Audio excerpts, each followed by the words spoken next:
Hello, Brunswick County and beyond. Dr. James Morosky here with Coastal Integrative Health here in Charlotte, North Carolina.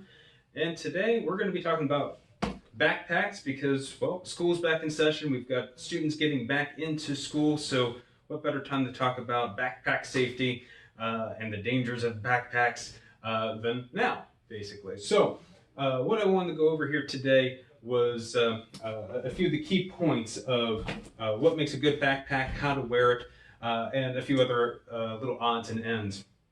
Now, particularly with backpacks, probably the first thing to look at is going to be especially a good cushioned strap for the shoulders there.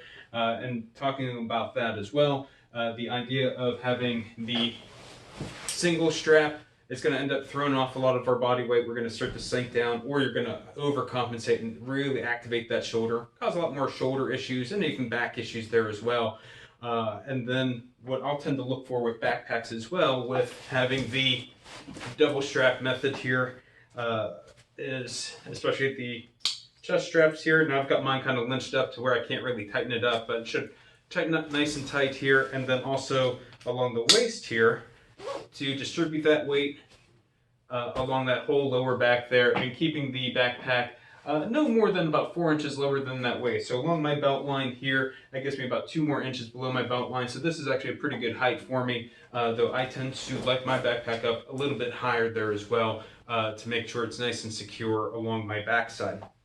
And I know I look ridiculously cool with wearing this, but safety first, I suppose.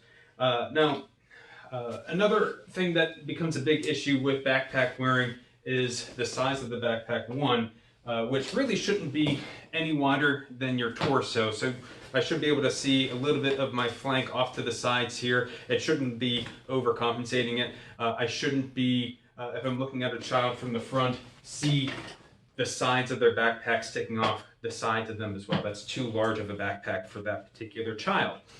Now, the other thing that I get concerned with is the weight of the backpack, and that tends to be the growing trend nowadays. One thing that is offsetting that is more digital textbooks.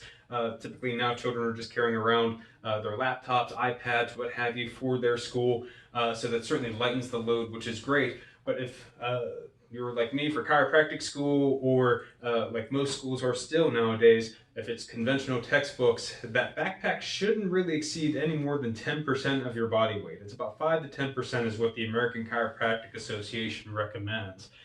Now, I've got mine loaded up with the typical books that I had during chiropractic school, just because it was 8 to 5 every single day, so didn't know when I would need my books and when I wouldn't, so most days I was taking all of my books, and then during my lunchtime, I was still studying there as well, so I still had more books for me during the days.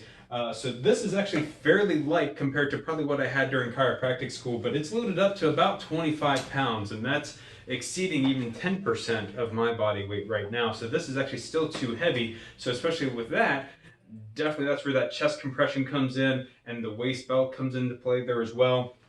And one thing that's also going to be important, especially when there's a lot of wiggle room inside that backpack, having these compression straps to cinch everything in on both sides here to prevent that motion, because if it's more secure, it's going to cause less injury. An object that's going to be staying in motion will continue in motion, so to not have it be flopping around on the backside there will certainly be very helpful for the shoulders and back for the child carrying the backpack. And a lot of patients will also ask me about roller suitcases for their children. Certainly a tripping hazard becomes an issue. I've only seen maybe a few kids that have actually been carrying those around. Getting them on and off the bus certainly takes up a little bit more room, I suppose.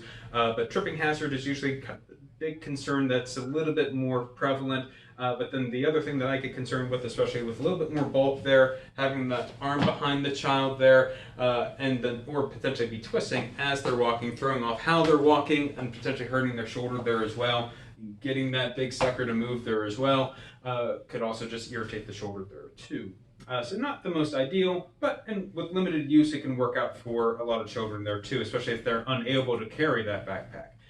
For more information, certainly look through the National Safety Council's website, national safety or nsc.org. They've got a lot of great injury prevention aspects, even for children there as well. So if you guys had any other questions, concerns, leave them in the comments below. Feel free to email me any other questions that you guys have at drjames@coastalhealthnc.com. Have a good day and stay healthy, friends.